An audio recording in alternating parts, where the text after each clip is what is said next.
Alpha news India की प्रस्तुति। मज़हब नहीं सिखाता इस्लाम से ज़्यादा है कुछ कभी कहीं और।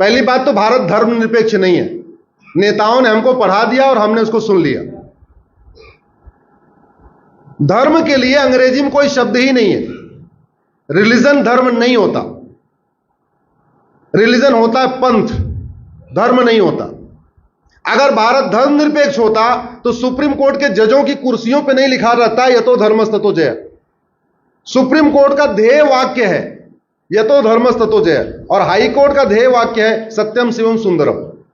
अगर ये भारत धर्मनिरपेक्ष होता तो ना हाई कोर्ट के जज की कुर्सी पे लिखा होता सत्यम शिवम सुंदरम, ना सुप्रीम कोर्ट की जज की कुर्सी पे लिखा होता यतो धर्मस्ततो जय। ये बहुत बड़ी गलतफहमी है। भारत धर्मनिरपेक्ष नहीं है, भारत पंथ निरपेक्ष है। अब सवाल ये आया कि वेद पुराण पढ़ा सकते हैं तो बाइबल कुरान क्यों नहीं पढ़ा सकते? सरदार जी शायद यही बात कहना चाह रहे हैं, नहीं कह पा रहे, मैं कह दे रहा हूं। बिल्कुल नहीं पढ़ा सकते, बाइबल कुरान नहीं पढ़ा सकते। क्यों? क्योंकि बाइबल में सभी इंसान को एक समान नहीं माना जाता, लेकिन हमारा संविधान कहता है सब एक समान है। बाइबल में क्रिश्चियन और नॉन क्रिश्चियन के बीच में भेदभाव है, इसलिए बाइबल नहीं पढ़ाई जा सकती, कुरान नहीं पढ़ाई जा सकती, कुरान नहीं पढ़ाई जा सकती। क्यों? क्योंकि कुरान में इस्लाम और नॉन इस्लाम, मुस्लिम और गैर मुस्लिम को समान नहीं माना गया है, उसमें भेदभाव किया गया है। वेद पुराण ये नहीं कहता है कि आप, वो कहता ही नहीं है कि आप सिख हो कि जैन हो कि हिंदू हो या कि मुस्लिम, कुछ नहीं कहता। वो तो कहता है अष्टांग योग का पालन करो, यम नियम का पालन करो, स्वाध्यायी बनो, सदाचार करो, इस तरीके की बातें हैं। इसलिए वेद पुराण पढ़ाया जा सकता है, सनातन। आप इसको दो तरीके समझिए।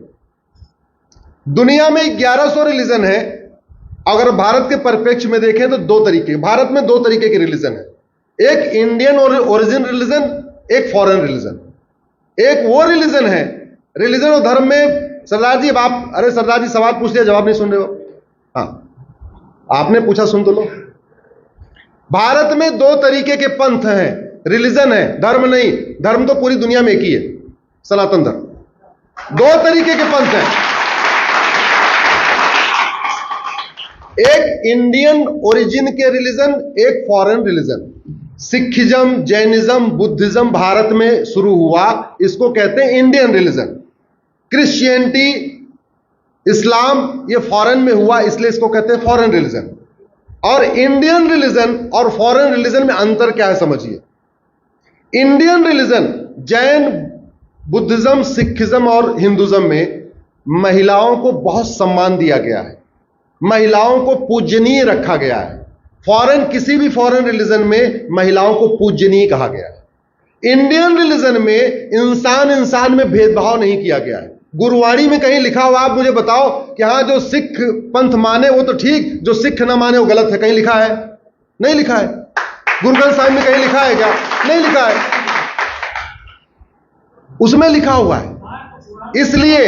इसलिए पहली बात तो दुनिया में धर्म एक है, पंथ अलग अलग है। लेकिन जो लोग ये कहते हैं कि सब धर्म एक समान है, बिल्कुल गलत बात है। जब सबकी किताबों की शिक्षा अलग अलग है, किताबों में ऊंच नीच का भेदभाव है, कुछ किताबों में छुआछूत की बातें हैं, तो सब एक समान कैसे हो सकते हैं?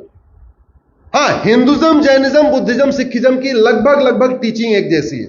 न किसी में धर्मांतरण करना सिखाया गया है, न किसी को यह सिखाया गया है कि जो न माने उसको कत्ल कर दो।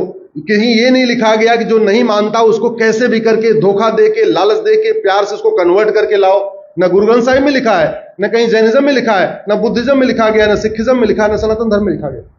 इसलिए भारत धर्म निरपेक्ष नहीं है, भारत पंथ निरपेक्ष है। और ये बातें इसलिए नहीं पता है क्योंकि हम लोगों को इसलिए वेद पुराण को पढ़ाना जरूरी है।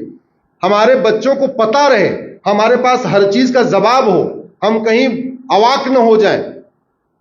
उसका एक ही तरीका है कि भारत में सनातन शिक्षा लागू हो। सनातन शिक्षा लागू होती, ना आप ये सवाल पूछते, ना मैं आपको जवाब देता।